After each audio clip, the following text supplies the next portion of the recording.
බඩේ දැවිල්ල, උගුරට ඇසිඩ් දෙන එක. මේවා කොච්චරක්නම් අපිට හුරු පුරුදු අත්දැකීම්ද නේද? ගොඩක් දෙනෙක් මේ තත්ත්වයට කියන්නේ ગેස්ට්‍රයිටිස් කියලා. හැබැයි මේක නිකන් දෙයක් කියලා හිතලා අමතක කරලා දැම්මොත් ඇත්තටම මොකද වෙන්නේ? අපි මේ විග්‍රහයෙන් ඒ ගැන ටිකක් ගැඹුරින් කතා කරමු. බඩේ පොඩි අපහසුයක් ආපු ගමම අපේ හිතට එන පළවෙනිම දේ තමයි මේක. ඇසිඩ් ටිකක් වැඩි වෙලා ඇති. එහෙම නැත්නම් ඊයේ කාපු කෑම එක සැර වැඩි වුණාද දන්නේ නැහැ කියලා හිතලා ඒක එච්චර ලොකුවට ගණන් ගන්නේ නැතුව ඉන්නව නේද? හැබැයි ප්‍රශ්නේ තියෙන්නේ මේක ඇත්තටම එච්චර සරල දෙයක්ද කියන එක. නිකම්ම ඇසිඩ් වැඩිවීමක් කියලා අමතක කරලා දාන්න පුළුවන් කතාවක්ද මේ? මොකද අපි මේ පොඩි අපහසුයක් කියලා හිතන දේ ඇතුලේ සමහර වෙලාවට මීට වඩා ලොකු කතාවක් හැංගිලා තියෙන පුරුවන්. ඉතින් අපි මේ නොසලකා හරිනවා කියලා කියන පොදු රෝග ලක්ෂණ මොනවද? අපි මුලින්ම ඒ දිහාට හැරෙමු බලන්න.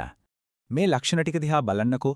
නිතරම වගේ දැනෙන පපුවේ දැවිල්ල, ටික කෑවත් බඩ පිරෙනවා වගේ දැනෙන එක, බඩේ උඩ හරියේ තියෙන වේදනාව, උගුරට ඇසිඩ් එනවා වගේ දැනෙන එක, මේවා එකපාරක් දෙපාරක් එන එක සාමාන්‍ය දෙයක් වෙන්න පුළුවන්.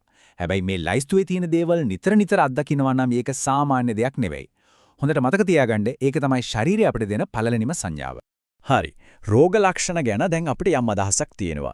එහෙනම් දැන් බලමු මේ ગેස්ට්‍රයිටිස් කියන්නේ ඇත්තටම මොකක්ද කියලා හරිම සරලව. මේක හරිම සරලයි.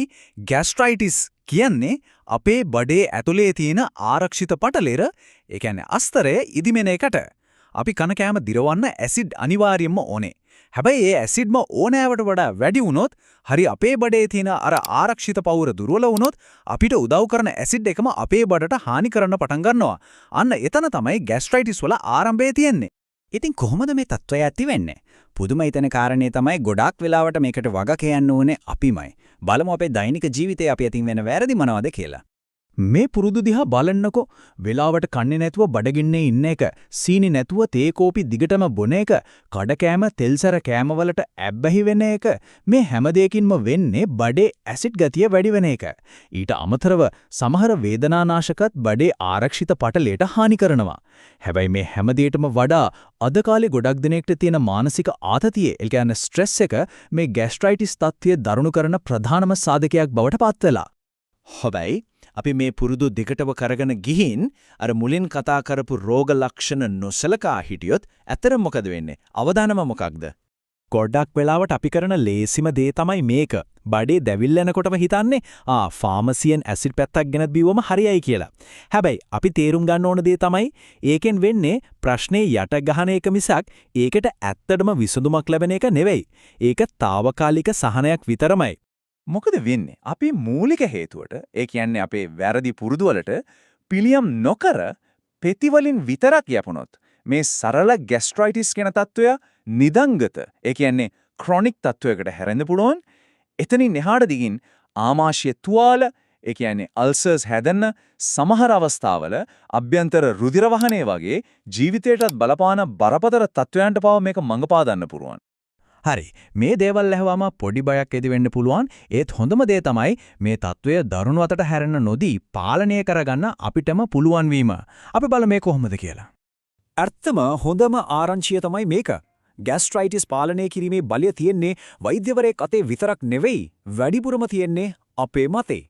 අපේ ජීවන රටාවේ කරන පොඩි වෙනස්කම් වලින් ලොකු බලපෑමක් ඇති කරන්න පුළුවන්.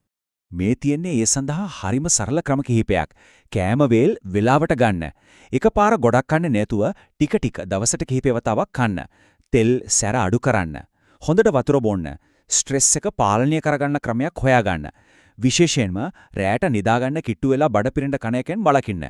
මේවා අපේ ජීවිතයට ලොකු බරක් නැතුව එකතු කරගන්න පුළුවන් හරිම සරල පුරුදු ටිකක්. එහෙනම් අවසාන වශයෙන් මතක තියාගන්න ඕන වැදගත්ම දේ තමයි මේක.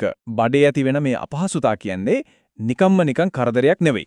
ඒක අපේ ශරීරය අපිත් එක්ක කතා කරන දරන උත්සාහයක්. ඒක අපිට එවන වැදගත් පණිවිඩයක්. ඉතින් අහන්න තියෙන අවසාන ප්‍රශ්නේ තමයි ශරීරය එවලා තියෙන පණිවිඩයට, ඒ සංඥාවට අපි ඇත්තට මෙහුම්කන් දෙනවද නැත්නම් මේක නොසලකා හරිනවද? මොකද හරි වෙලාවට ඒ සංඥාවට ප්‍රතිචාර දැක්කුවොත් අනාගතයේ ඇතිවිය හැකි බොහෝ බරපතල ගැටලු වලින් බේරෙන්න පුළුවන්. ඒ ගැන පොඩ්ඩක් හිතන්න.